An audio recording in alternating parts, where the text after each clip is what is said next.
Hello everyone, आप सभी का स्वागत है लेट्स स्टडी द बेसिक में। मेरा मीनू शर्मा। तो करते हैं एनसीईआरटी क्लास 7th की geography chapter number 6 human environment interaction की जो ह्यूमंस की एनवायरनमेंट के साथ जो क्रियाएं हैं, अंतर क्रियाएं हैं, हम वो उसके बारे में समझेंगे। और उसके बाद हम देखेंगे ट्रॉपिकल और सब ट्रॉपिकल रीजन कि हमारे ट्रॉपिकल रीजन में आ जाएगा अमेजन बेसिन, और जो सब ट्रॉपिकल रीजन है, जो इंडिया में सब ट्रॉपिकल रीजन देखते हो, जो गंगा और ब्रह्मपुत्र का जो एरिया है, इन दो रिवर्स का जो एरिया है, उसको हम समझेंगे आज। तो बहुत ही इंटरेस्टिंग चैप्टर है, आई होप आपको बहुत अच्छा लगेगा। तो चलिए शुरू करते हैं। उससे पहले हमारी जो स्टोरी है वो स्टार्ट होती है एक लड़की रेणुका से। अब रेणुका बहुत एक्साइटेड है। क्यों एक्साइटेड है? कि उसके जो चाचा श्रीकांत है ना, वो 4 महीने बाद घर आ रहे हैं। और सबसे बड़ी बात है कि जो उसके चाचा जी हैं वो वाइल्ड लाइफ फोटोग्राफर हैं, और जगह जगह जाके नेचर की जो फोटो है, वाइल्ड लाइफ की जो फोटोज हैं, उनको वो खींचते हैं। अब क्या होता है कि वो देखती है, जब फोटो देखती है कि सब लोग ना अलग अलग है। यहाँ आपने पिक्चर में देखा कि सब लोग ना एक दूसरे से अलग अलग दिखाई दे रहे हैं, कि देखो ये अलग हैं, ये आपस में अलग हैं, ये बच्चे अलग हैं, ये सब अलग हैं। तो वो कुछ ऑब्जर्व करती है। तब उसके पापा कहते हैं, जब उसके चाचा जी कहते हैं उसको कि बेटा देखो, कुछ लोग आते हैं डेजर्ट एरिया से, ड्राई डेजर्ट एरिया से, मरुस्थल से। कुछ लोग आते हैं फ्रोजन लैंड से, जहाँ बहुत ठंड पड़ती है, बहुत ठंड पड़ती है। और कुछ ऐसी जगह से आते हैं जहाँ हॉट और वेट रेन फोर्स्ट है, मतलब जैसे अमेजोन के रेन फोर्स्ट एरियाज है, वहां से आते हैं। अब वो देख रही है कि ये सब कितने अलग अलग दिखते हैं, सब कितने अलग अलग हैं। पर जब उसके चाचा जी कहते हैं कि बेटा देखो, चाहे ये कितने अलग हैं, ये अलग दिख रहे हैं, इनका रहना सहना अलग हो, पर जो इनकी बेसिक नीड्स हैं वो सिंपल है, वो सेम है। कौन कौन सी बेसिक नीड्स हैं? फूड, क्लोथिंग और शेल्टर। कि ये सबकी, चाहे दुनिया का कोई भी इंसान है, उसको इन 3 चीजों की आवश्यकता पड़ती है, फूड, क्लोथिंग और शेल्टर। ठीक है। अब वो कहता है कि देखो, जैसे हम हैं वैसे ही इनके भी बच्चे हैं, वो भी खेलते हैं, झगड़ा करते हैं, फिर बाद में मान जाते हैं एक दूसरे के साथ। और जो फैमिलीज हैं वो आपस में नाचते हैं, गाते हैं, एक दूसरे की हेल्प करते हैं। ठीक है। और नेचर के क्लोज में रहते हैं, they live closer to nature, और नेचर के बिल्कुल क्लोज रहते हैं। And very early in their lives have learn to care for nature. अब ऐसे ही वो धीरे धीरे देख, जो प्रकृति है, नेचर है, उसकी देखभाल करना सीख गए। They learn how to catch fish, ये वो भी सीख गए कि जो फिश है उनको कैसे कैच करते हैं। How to collect material from the forest, की जो फॉरेस्ट है उसमें हमारे उपयोगी की चीजें हैं, तो लोग वो भी सीख गए कि कैसे इन चीजों को कलेक्ट किया जाता है। तो अब आ जाते हैं अपने चैप्टर पे। चैप्टर में स्टार्टिंग में है life in the Amazon basin. तो सबसे पहले हमें पता लगाना कि ये अमेजोन है, ये नदी है, ये जगह है, या कोई शॉपिंग करने की जगह है। तो एक्चुअल में अमेजन बेसिन ये साउथ अफ्रीका में है। यहाँ पे हम मैप पे आ जाते हैं। यहाँ साउथ अफ्रीका में ये है ब्राजील, ब्राजील। ठीक है। Amazon basin.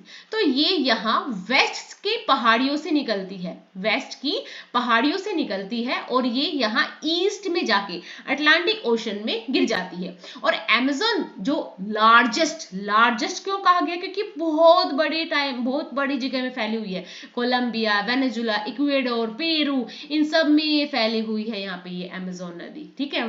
लार्जेस्ट, इसको हम लार्जेस्ट बोलेंगे, लार्जेस्ट नदी है ये।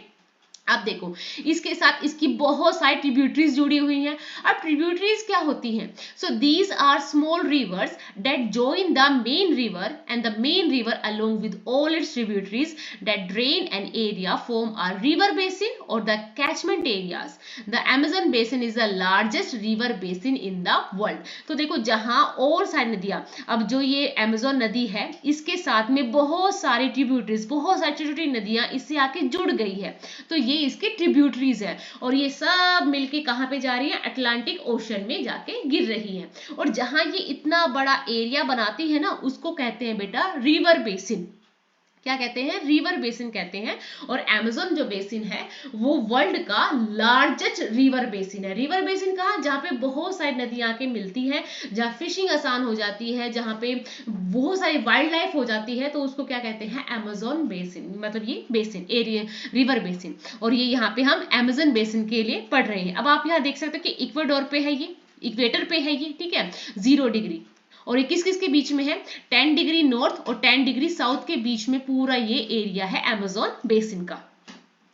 ठीक है। यहाँ पे आप इसकी लोकेशन देख सकते हैं कि जो अफ्रीका है, साउथ अफ्रीका एक ऐसी कंट्री है जहां पे तीनों लाइंस है, ट्रॉपिक ऑफ कैंसर, इक्वेटर और ट्रॉपिक ऑफ कैप्रिकॉर्न।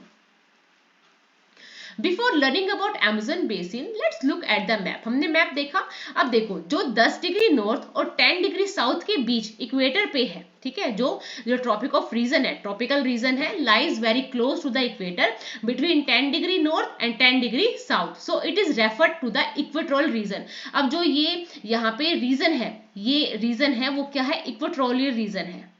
जो इक्वेटर के पास का रीजन है उसको क्या कहते हैं, equatorial region. The river Amazon flow through this region, notice how it flow from the mountains to the west and reaches the Atlantic Ocean to the east. अब यही इसका मेन पॉइंट है, जो अमेजन रिवर है वो mountains से waste से start होती है। हम सुनते हैं ना कि ईस्ट से स्टार्ट हुई और वेस्ट में जाके गिर गई, नहीं, जो अमेजन रिवर है वो माउंटेन्स कहाँ है, वेस्ट में है, वहां से स्टार्ट होती है और अटलांटिक ओशन में ईस्ट में जाके गिर जाती है। तो आप जब मैप देखोगे तो यहाँ पे अटलांटिक ओशन है, ठीक है, यहाँ अटलांटिक ओशन है और ये जाके यहाँ पे गिर जाती है, ठीक है। The place where a river flow into another body of water is called a river mouth। जहां पे जो नदी है वो बह के इधर गिरती है, ये इसका क्या हो जाएगा, रिवर माउथ हो जाएगा। Numerous tributaries join the Amazon River to form the Amazon Basin। अब पहले तो Amazon River है, एक नदी है, अब इसमें बहुत सारी इसके ट्रिब्यूटरीज मिल रही है, जो ट्रिब्यूटरीज मिल रही है तो वो क्या फॉर्म कर रही है, Amazon Basin को रिप्रेजेंट कर रही है। The river basin drain portion of Brazil, part of Peru, Bolivia, Ecuador, Colombia and a small part of Venezuela. अब आपसे पूछा जाए जो ये रिवर बेसिन है वो कौन कौन से एरियाज को कवर करती है, तो वो कवर करती है किसको, Peru, portion of Brazil, part of Peru, Bolivia, Ecuador, Colombia and a small part of Venezuela. तो ये आपका पहला क्वेश्चन बन जाता है, इसका important question. The river basin drains portion of Brazil, part of Peru, Bolivia, Ecuador, Colombia and small part of Venezuela.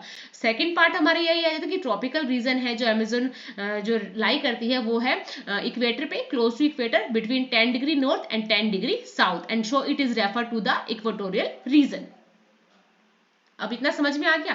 अब यहाँ का क्लाइमेट कैसा है, तो भाई जो यहाँ का क्लाइमेट है ना वो हॉट है और दूसरी बात है वेट है। अब हॉट क्यों है, हॉट इसलिए है क्योंकि ये बिल्कुल इक्वेटर पे है, ठीक है, क्योंकि ये इक्वेटर पे है और इक्वेटर पे तो सन डायरेक्ट आता है, तो इसलिए यहाँ पे बहुत ज्यादा हॉट है, ठीक है। और अब दूसरा बात है वेट क्लाइमेट क्यों है, तो बेटा यहाँ पे ना जब ज्यादा हॉट होगा और तीनों तरफ यहाँ पे क्या है, वाटर है, तो पानी इवेपोरेट होगा, क्लाउड फॉर्मेशन होगा और प्रेसिपिटेशन से पूरे टाइम वर्षा होती रहेगी, बारिश होती रहेगी। तो ज्यादा बारिश होने की वजह से जो यहाँ का वेदर है वो कैसा बताया गया है कि यहाँ का जो क्लाइमेट है वो वेट है। तो कैसा है, by hot and the wet climate throughout the year, यहाँ पूरे टाइम बारिश होती रहती है। और जैसा हमारे यहाँ सितंबर का और अक्टूबर के आसपास का एरिया होता है ना कि जब चिपचिपिया सा महसूस होता है, तो ऐसा यहाँ का मौसम होता है, ठीक है। So the climate Amazon basin sketches directly on the equator, equator के बिल्कुल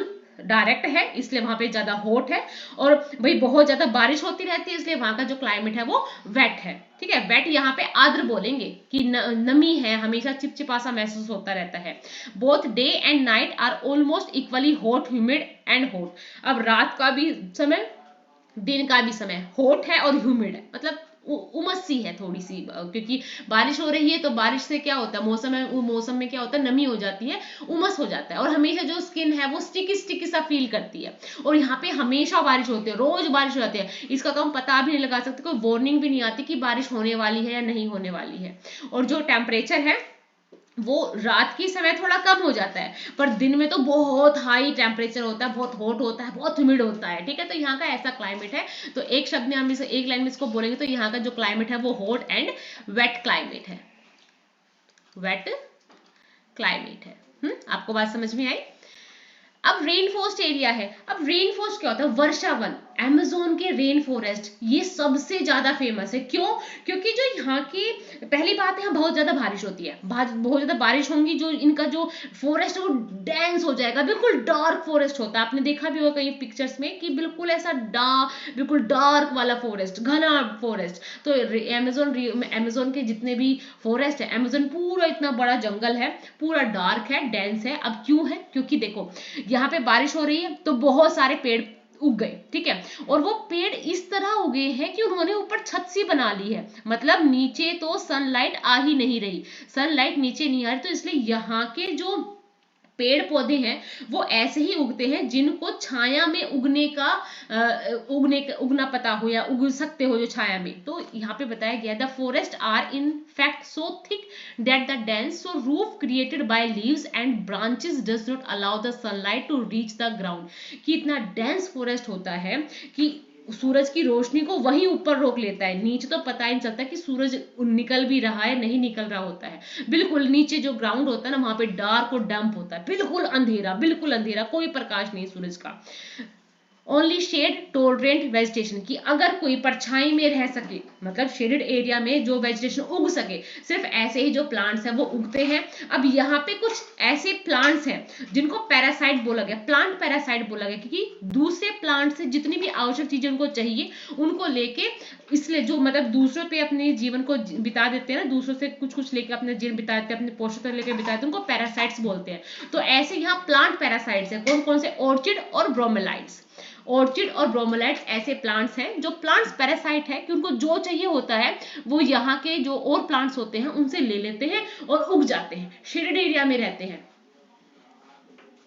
The rainforest is rich in fauna, birds such as toucan, hummingbird, macaw with their brilliantly colored plumage। अब देखो यहाँ पे जितने भी जो बर्ड्स हैं, कौन कौन से बर्ड्स होते हैं, टुकोन होता है, हमिंग बर्ड्स होता है, मकाओ होता है, ब्रिलियंट कलर्ड प्लंग होता है, oversized bill for eating make their different from birds we commonly see in India. अब देखो यहाँ पे जितने भी प्राणी हैं कौन कौन से हैं, टुकुन है, गुंजन पक्षी है, जिनके रंगीन पंख होते हैं वो पक्षी हैं, ठीक है। और लंबी चोंच वाले भी हैं, यहाँ पे लंबी चोंच वाले भी जो बर्ड्स हैं वो भी हैं, बहुत सारे हैं यहाँ पे। तो देखो यहाँ मैंने कभी पिक्चर रखी है, देखो यहाँ पे ये पौधा है जिसको कहते हैं हम ऑर्किड है, और ये बर्मिलियोड्स है, टुकुन है, स्लोथ है, और ये टैपियर है ये, ठीक है। और ये जो रंगीन पक्षी है जिसको बर्ड्स ऑफ हेवन कहते हैं, ये वो है। तो यहाँ पे ये वाले जो बर्ड्स हैं या फूना फ्लोरा है वो मिलता है। अब यहाँ पे ना कुछ प्रजातियां मिलती है, जैसे बंदर आपने इसमें देख एनिमल्स में देख लिया, मंकीज मिल रहे हैं, स्लोथ है, एंट ईटिंग टैपियर, ये टैपियर है, ये जो मकर वो होती है ना, चींटियां होती है, उनके बिल में अपना मुंह डाल के वे सारी चींटियां उनके अंडे को खा जाता है। So various species of reptiles, यहाँ बहुत सारे स्नेक्स मिलते हैं, snakes also thrive in these jungles, बहुत सारे स्नेक मिलते हैं यहाँ पे, बहुत सारे रेप्टाइल्स, बहुत सारे स्नेक मिलते हैं, क्रोकोडाइल्स मिलते हैं, स्नेक्स है, पाइथन्स है, सारी जगह, anaconda the great anaconda, boa constructor, इतने सारे सांप मिलते हैं यहाँ पे, बहुत सारी प्रजातियां एनाकोंडा की, बोआ की, इतनी सारी प्रजातियां मिलती है कि जितनी शायद अर्थ पे कहीं और भी नहीं होगी ना, तो वो सारी कहाँ पे है, अमेजोन बेसिन में है, अमेजोन के जंगलों में है। अब यहाँ पे beside the basin in home of thousand of species of insects, बहुत सारे इंसेक्ट्स हैं, डेंस है नीचे, आपने देखा है ना जहां भी ज्यादा अंधेरा होता है वहां इंसेक्ट्स तो बहुत सारे आ जाते हैं।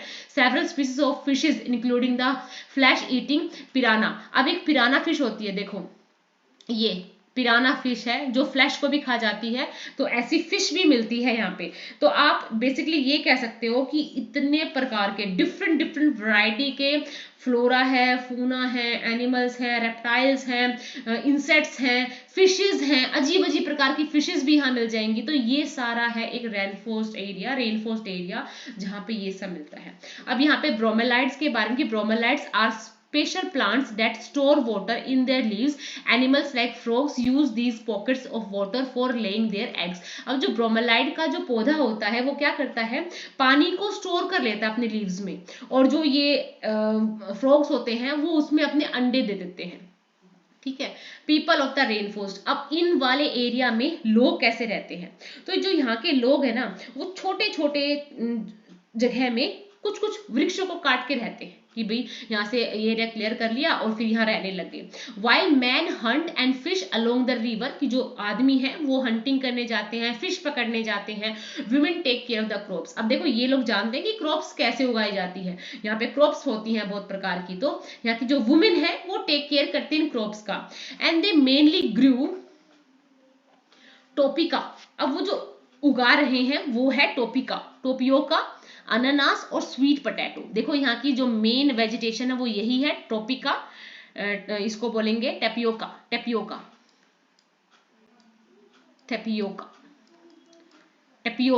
पाइनएप्पल और स्वीट पोटैटो, यहाँ की वेजिटेशन होती है। As hunting and fishing are uncertain, it is the women who keep their families alive by feeding them the vegetables they grow.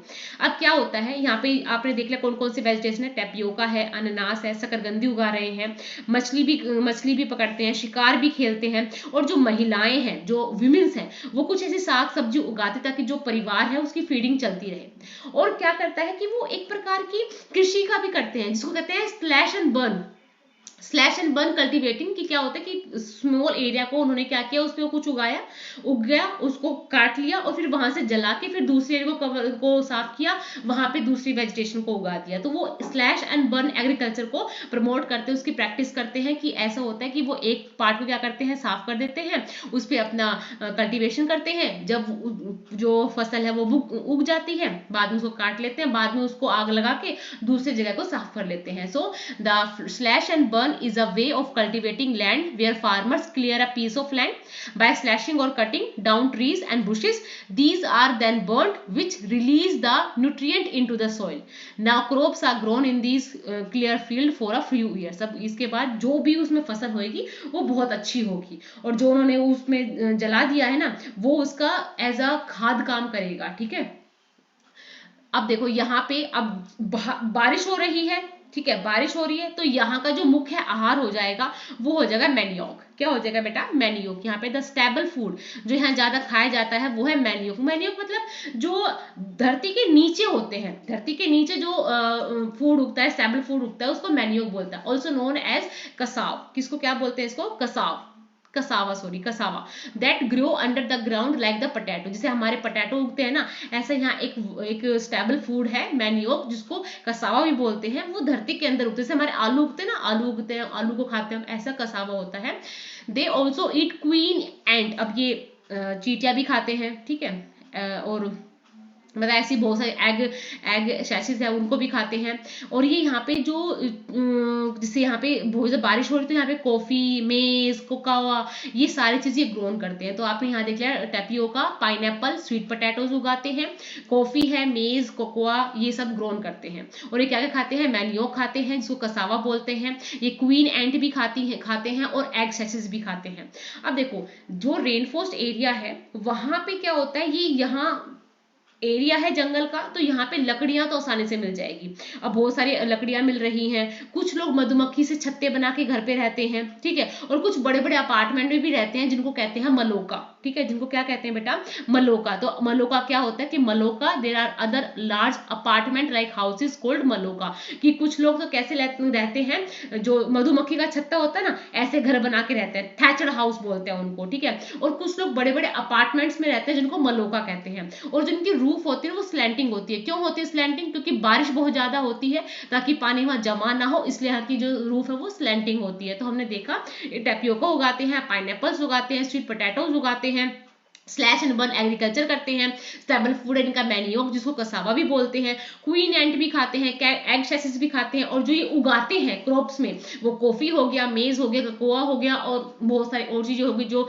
बारिश के मौसम में उगती हैं। दूसरी बात, ये दो प्रकार के घरों में रहते हैं, दो तरह के, एक थैच्ड हाउस होते हैं कि मधुमक्खी का छत्ता सा बना के, दूसरी बात है जो बड़े बड़े अपार्टमेंट्स बनाते हैं ये उनको मलोका कहते हैं, पर इन दोनों की जो रूफ है वो स्लैंटिंग रूफ होती है। Life of people of Amazon basin is slowly changing. अब धीरे धीरे जो इनका एरिया है, इनका रहने का जो जगह है, जो इनके रहने का एक वे है, वो धीरे धीरे चेंज हो रहा है। अब चेंज क्यों हो रहा है कि पहले तो सिर्फ इस फॉरेस्ट को पार करके ही अंदर जाया जा सकता था, ठीक है, पर अब जब से 1970 में जो एक हाईवे बना, ट्रांस अमेज़न हाईवे बना, अब उसे क्या हुआ, रेन फॉरेस्ट के हर एक एरिया में जाना पॉसिबल हो गया। कि पहले तो भी सिर्फ जो यहाँ के आदिवासी थे, जो यहाँ रह रहे थे, उनको ही पता था कि कहाँ जाना है, कैसे जा सकते हैं, पर जब से एक ट्रांस हाईवे बना है, अमेज़न ट्रांस हाईवे बना है, तब से रेन फॉरेस्ट के हर एक पार्ट में जाना क्या हो गया, एक्सेसिबल हो गया है। अब यहाँ एयरक्राफ्ट से, हेलीकॉप्टर से कहीं भी जाया जा सकता है यहाँ रेन फॉरेस्ट एरिया में।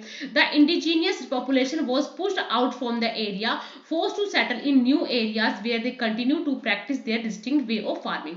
अब क्या किया, अब कहते हैं ना, जब सरकार को, गवर्नमेंट को यहाँ पे कुछ चीजें बदलनी है या कुछ अपना काम करना है, तो जो वहां पे रह रहे हैं उनको वहां से हटाना होगा। वो हटेंगे तो क्या होगा, उनके लिए और वैरायटीज बनेंगी उनको रहने के लिए। तो जो यहाँ की रहने वाली जो लो पॉपुलेशन थी, जो आबादी थी, उसको इस क्षेत्र से निकाल कर बाहर कर दिया कि आप कुछ अब आप बाहर रहो, वहां पे अपनी फार्मिंग करो, वहां आपका जैसा जीवन है वैसे चलाओ। यहाँ पे अब जो प्रोग्रेस के जो काम है वो हो रहे हैं। So they developed the developmental activities are leading to the gradual destructions of the biological diverse rainforest। अब जितनी जितनी ये सब डेवलपमेंट हो रही है ना, उतना उतना उन रेन फोरेस्ट को क्या हो रहा है, बायोलॉजिकल उनको डिस्ट्रक्शन भी हो रहा है, उनको बहुत हानियां भी हो रही है। अब हानि किस प्रकार हो रही है, सो देखो पहले पूरा रेन फोरेस्ट एरिया ऐसा था, ठीक है। अब जैसे डेवलपमेंट आया, जो बारिश है उससे जो पानी बह के नीचे चला गया, उसे क्या हुआ, देखो अब धीरे धीरे जो फॉरेस्ट का जो एरिया है वो धीरे धीरे कैसे सिमटता जा रहा है, और आबादी वाला जो एरिया है वो ज्यादा होता जा रहा है। आप देख रहे हो ना पिक्चर में कि कहाँ ये पूरा डेंस एरिया था, ठीक है, जहां नीचे सूरज की रोशनी भी नहीं जा रही थी। इतना ज्यादा तो नहीं हो रहा है जैसे इसमें पिक्चर में से दिखा रखा है ये डेंस है एरिया, बट उस पे कहीं ना कहीं डिस्ट्रक्शन का जो इफेक्ट है वो पड़ रहा है। So estimate that a large area of the rain forest has been disappearing, कि बहुत बड़ा एरिया है वो पता नहीं कहाँ गायब हो गया, पता ही नहीं चला।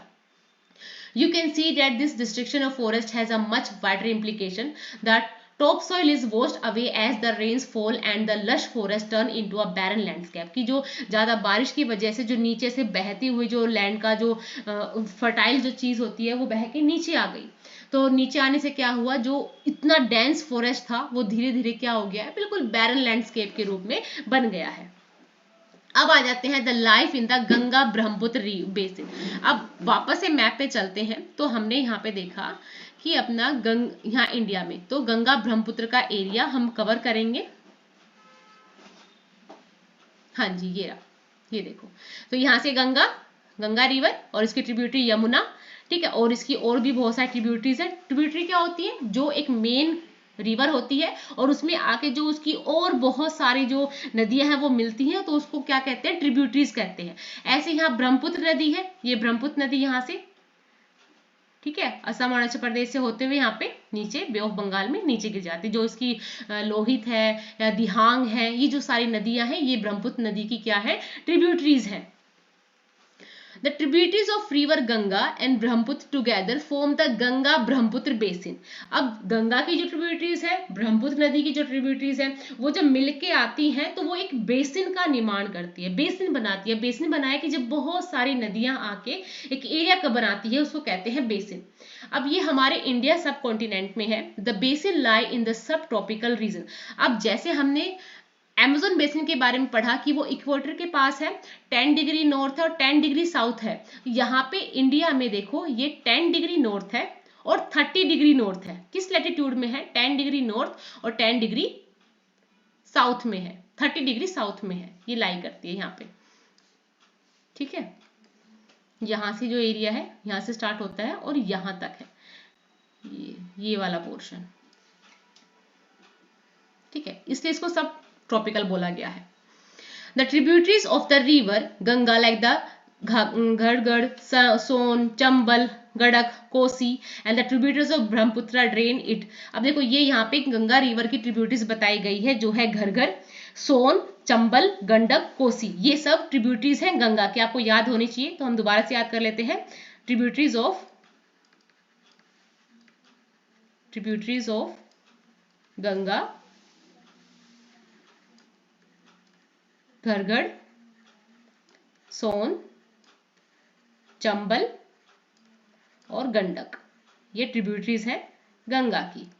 The plain of Ganga and the Brahmaputra mountains and the foot hill of the Himalayas and the Sundarban delta are the main features of this basin. अब जैसे हमने अमेज़न रिवर के बारे में पढ़ा, तो गंगा ब्रह्मपुत्र का जो एरिया है वहां पे भी आपको बहुत ऐसी चीजें देखने को मिलेंगी जो बहुत ही ब्यूटीफुल है और अमेजिंग है। तो आपने क्या देखा इसमें, आपने हिमालयाज को देखा, सुंदरबन को देखोगे आप, यहाँ पे आप काओ ओक्स लेक देखोगे। अभी काओ ओक्स लेक्स क्या होती है, तो जब देखो कोई रिवर है, जब वो आती है ऊपर से माउंटेन से, तो वो ऐसे कुछ ऐसे चलती है, क्योंकि कोई भी रिवर से सीधे फ्लो नहीं होती, वो कुछ ऐसे मोड बनाते हुए चलती है। अब अभी जो धारा का प्रवाह है, जो करंट है जो रिवर का, वो ऐसे है, पर अगर बाई चांस बहुत तेज फ्लो आ जाए तो कई बार नदियां क्या होती है, अपने उस थोड़े से एरिया को छोड़ के सीधा नीचे करके बह जाती है। तो जो ये पोर्शन बनता है ना, जैसे एक बैल है, बैल या गाय है, उसका जो खुर होता है उसके जैसा एक निशान बन जाता है, और वहां पे जब बारिश होती है तो वहां पानी भर जाता है, तो उसको बोलते हैं ओक्सबो। उसको क्या कहते हैं, oxbow. Lakes dot the plain area, the area is dominated by monsoon climate. अब जो एरिया है ये मॉनसून की वजह से ज्यादा डोमिनेट हो जाता है। The monsoon brings rain from mid June to mid September. अब हमारे इंडिया में जो बारिश होने का टाइम है वो मिड जून से मिड सेप्टेम्बर तक का होता है। And the summer are hot and winter are cool. अब हमारे यहाँ पे जो पहले बता दी, जो मानसून का पीरियड है वो मिड जून में है और मिड सेप्टेम्बर में है। समर बहुत हॉट होती है और विंटर बहुत कूल होते हैं, ठंडे होते हैं।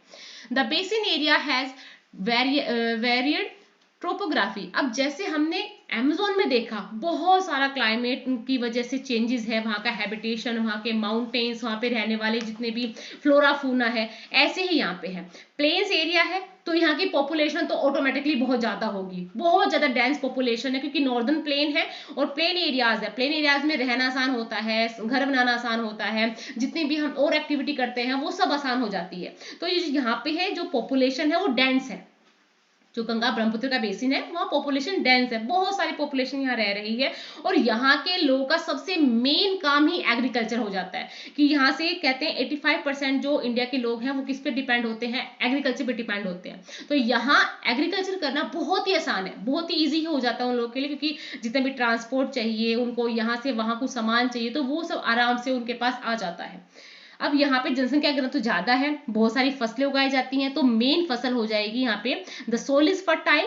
Agriculture is the main occupation of the people where flat land is available to grow crop. The density of population of plants is very high. The main crop is paddy. तो जो northern plains area है वहां का, या जो plains area है वहां का जो मेन क्रॉप है वो पैडी है, धान।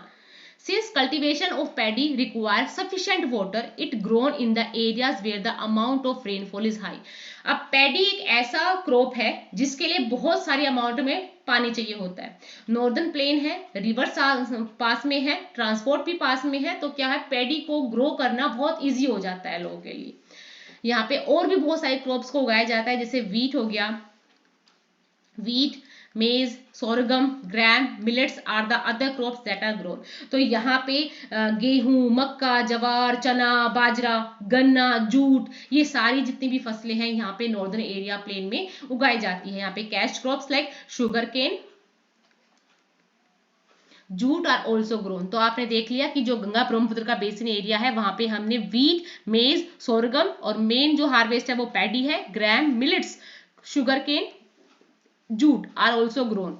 बनाना प्लांटेशन, मतलब प्लांटेशन होता है कि केले की खेती करना, are seen in some areas of plain. जो प्लेन एरियाज होते हैं, मैदानी इलाके होते हैं, वहां पे बनाना की खेती करना, बनाना को एज अ व्यापार के लिए उगाना यहाँ पे एक मेन पार्ट हो जाता है। In West Bengal, Assam, grown in plantation. जो वेस्ट बंगाल और असम का जो एरिया है वहाँ पे जो ये लोग हैं ये बहुत सारे चाय के बागान चलाते हैं, ठीक है, चाय के बागान उगाते हैं, कि ताकि जो आपने यहाँ पे फोटो में देखा ये असम और बंगाल की एरिया है, ठीक है। Silk is produce through the cultivation of silk worm in part of Bihar, Assam. Bihar और असम के एक बहुत बड़े पार्ट में ये कीड़ों को पालते हैं, ठीक है। जो एक मलबरी होता है, शहतूत, शहतूत के पौधे के जो पत्ते हैं वो उन सिल्क वॉर्म को देते हैं, वो खाते हैं, वो ग्रो करते हैं, और ऐसे ये जो सिल्क वॉर्म होते हैं उनको ग्रो करते हैं, उनको ताकि उनसे सिल्क प्रोड्यूस किया जा सके। In mountain and hill where the slopes are gentle, crops are grown on terrace. अब जहाँ पे एरियाज जो माउंटेन्स और हिली एरियाज हैं, लोगों ने वहां के क्लाइमेट के हिसाब से भी ना क्रॉप्स को उगाना स्टार्ट कर दिया। कैसे कि वहां टेरेस फार्मिंग करें। टेरेस फार्मिंग क्या होता है कि सीढ़ी नुमा खेत बने होते हैं, और सीढ़ी की खेत बना के वो वहां पे वेजिटेशन करते हैं। जेंटल स्लोप होते हैं, और आराम से क्या होता है, ऊपर अगर पानी हो गया फिर नीचे आ जाता है पानी, और ऐसे उनकी सारी जो खेती उसमें पानी चला जाता है। The vegetation cover the area varies according to the type of landform. अब यहाँ का जो वेजिटेशन है, वेजिटेशन मतलब जो ये उगाते हैं, वो यहाँ के लैंडफॉर्म के हिसाब से है। जहाँ ऊंची ढलान है वहां पे अलग वेजिटेशन है, जहाँ पे भाई प्लेन एरिया है वहां पे अलग वेजिटेशन है।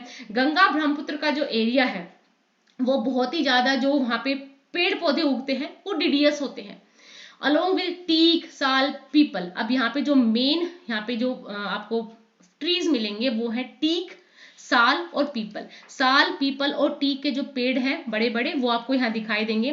Thick bamboos groves are common in the Brahmaputra plane.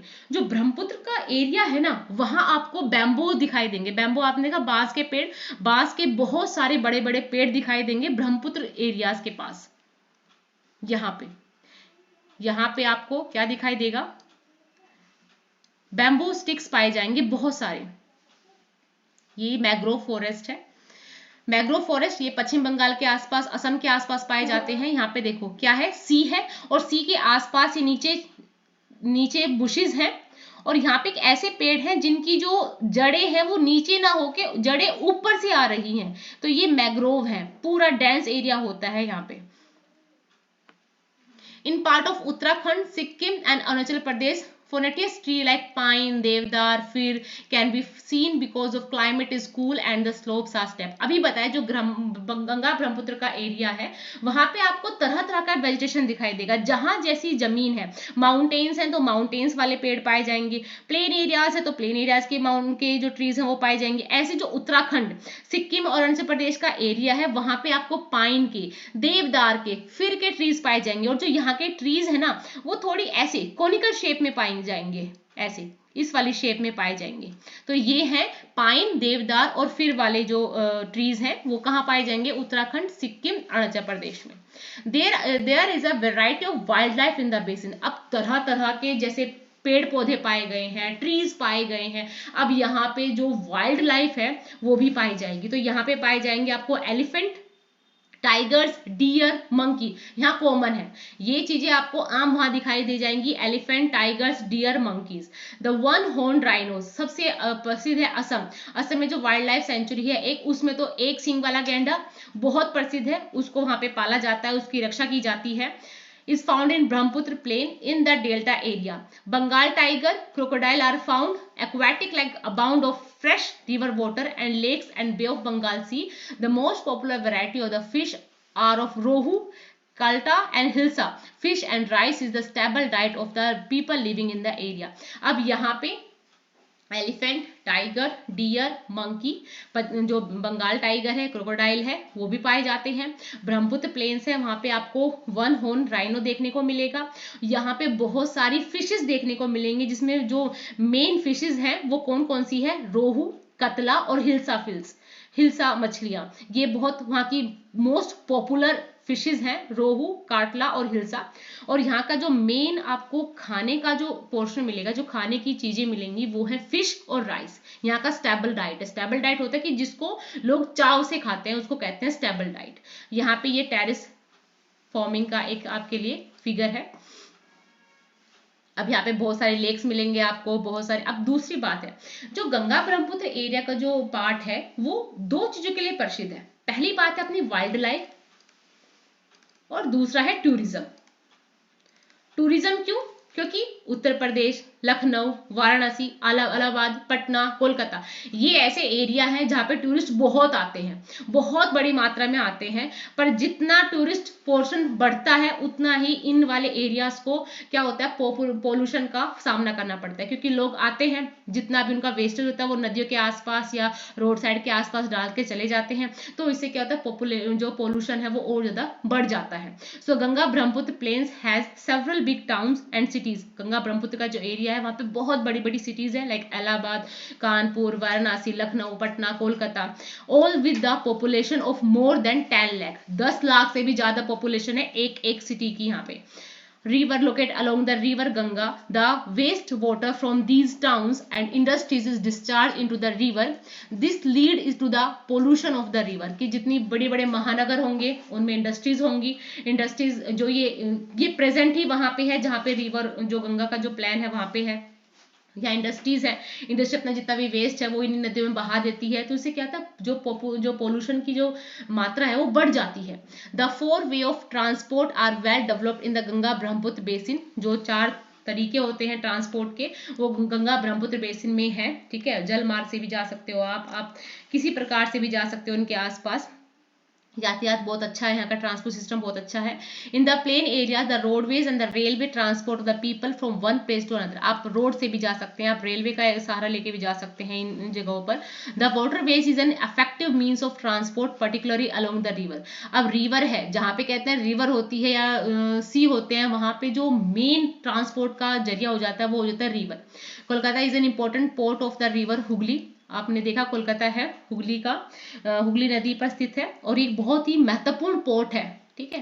The plain areas also has a large number of airport है, जहाँ पे बहुत सारे एयरपोर्ट्स भी है, टूरिज्म बहुत इंपॉर्टेंट है यहाँ पे, आप यहाँ पे ताजमहल देख सकते हो, जो आगरा में है Allahabad, Ganga river, Yamuna, Buddhist stupa in Uttar Pradesh, Bihar, Lucknow with its Imambara, Assam with Kaziranga, Manas and wild life sanctuaries and Arunachal Pradesh with the distinct tribal culture are some of the places worth a visit, कि यहाँ पे आप बहुत सारी वाइल्ड लाइफ को देख सकते हो, बहुत सारी टूरिज्म है कि प्लेसेस है जहाँ आप जाके घूम सकते हो, बहुत अच्छी जगह है गंगा ब्रह्मपुत्र का जो बेसिन एरिया है वहाँ घूमने का।